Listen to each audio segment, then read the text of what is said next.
किसान भाइयों, जैसा आप जानते हैं कि टमाटर एक बहुत ही महत्वपूर्ण फसल है।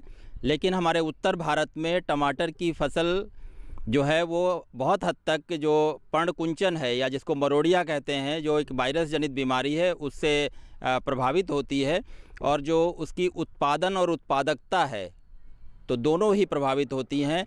और उसके परिणाम स्वरूप ये होता है कि बाज़ार में टमाटर की आवक कम हो जाती है और उसका भाव बढ़ जाता है।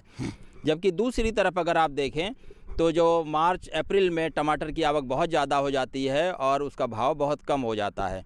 इसी को देखते हुए भारतीय कृषि अनुसंधान संस्थान पूसा नई दिल्ली ने एक रिसर्च कार्यक्रम चलाया और उस अनुसंधान कार्यक्रम के तहत कुछ ऐसी प्रजातियां और संकर किस्मों का विकास हुआ जो पर्णकुंचन रोधी हैं, जिनमें मरोड़िया बीमारी नहीं आती है। तो आप देख सकते हैं कि जिनकी इन हमारे जो लगा हुआ है अनुसंधान का कार्यक्रम, इसकी जो बुवाई हुई थी वो जुलाई में हुई थी और इसकी जो पौधरोपण का हुआ वो अगस्त में किया गया। अब आप देख रहे हैं जो सामान्य प्रजाति है उसमें पूरी तरह से मरोड़िया बीमारी आई हुई है और पूरी तरह फसल ख़त्म हो चुकी है। जबकि दूसरी तरफ जो हमारी पर्णकुंचन अवरोधी प्रजातियां हैं वो तैयार हुई हैं। उनमें आप देख सकते हैं कि फसल किस तरह से फलत आई हुई है और जिनमें कई तरह के सेगमेंट हैं, उनमें उनका विकास किया गया है, जिनमें लगभग प्रति पौधा आप देखें तो 4 किलो से लेके 12 किलो पौधे तक की फसल जो है वो आप प्राप्त कर सकते हैं। इसमें हमारे कई हाइब्रिड हैं। पूसा संकर किस्म 6 है, पूसा संकर जो है वो 8 है।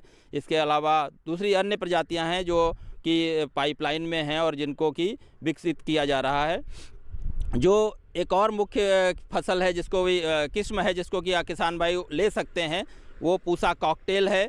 ये एक ऐसी फसल है जो कि मीडियम आकार का इसका फल होता है और इसको आप कहीं पे भी उगा सकते हैं। चाहें तो आप नेट हाउस में बहुत अच्छी फलत देती है और ये चेरी से बड़ा है और जो सामान्य टमाटर है उससे छोटा है। लगभग 60-70 ग्राम का इसका जो है वो फल होता है।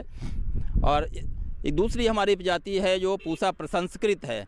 पूसा प्रसंस्कृत जो मुख्य रूप से प्रसंस्करण हेतु तैयार की गई है। तो जो भी किसान भाई या हमारे उद्यमी हैं जो प्रसंस्कृत चीज़ें बनाते हैं, चाहे वो इसका चटनी है या सॉस है, टमाटो सॉस बनाते हैं, प्यूरी बनाते हैं, उसके लिए वो बहुत ही मुफीद प्रजाति है।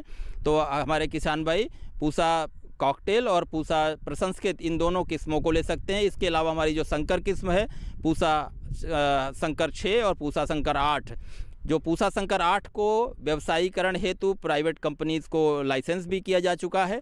तो उनका बीज प्राइवेट जो निजी क्षेत्र की कंपनी है वो भी उपलब्ध करा रही हैं। तो इन प्रजातियों का उपयोग करके हमारे किसान भाई अच्छा जो है मुनाफा ले सकते हैं।